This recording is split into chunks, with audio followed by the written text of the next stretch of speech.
In today's fast-paced world, people are always in a hurry, scrolling through their phones and devices as if there's no tomorrow.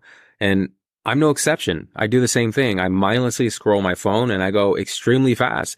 Sometimes I don't even know what I'm looking for. I just scroll for the fun of it. Both kids and adults have shorter and shorter attention spans these days compared to, let's say, people that lived in the 90s or the 80s or, even in the early 1900s. Our attention spans nowadays are so short comparatively. We're bombarded with lots of visual and sound stuff every single day, which triggers something in our brains called dopamine, making us feel good. Now, dopamine is a neurotransmitter that is secreted when we feel certain emotions, elicited from desire or humor or curiosity and the like. When we're on YouTube, we get little bursts of dopamine as we scroll through different thumbnails. And the thumbnails that make us feel something and trigger the dopamine are always the ones we're more likely to click on. Thumbnails should be very simple. They should immediately be understandable by somebody who is mindlessly scrolling YouTube or someone who is half asleep. And let me reiterate this again. Let me repeat this because this is very, very important. It's a very crucial point.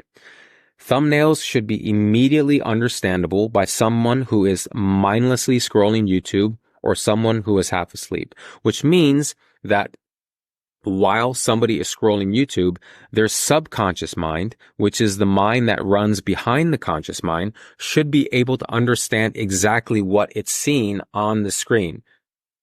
The conscious mind shouldn't have to step in and be like, okay, I see a gold water slide. I see the face of Mr. Beast. Therefore, it must be Mr. Beast at a water park. No, it should be immediately recognizable by somebody who is mindlessly scrolling, somebody who is operating on autopilot, which is what a lot of us do when we scroll YouTube or social media in general. They should create a clear and concise point as soon as the viewer lays his or her eyes on it. Now, there's a couple of rules when it comes to making thumbnails, and we've gone over those. It's the color contrast rule, it's the rule of thirds, it's the thumbnail text and the fonts.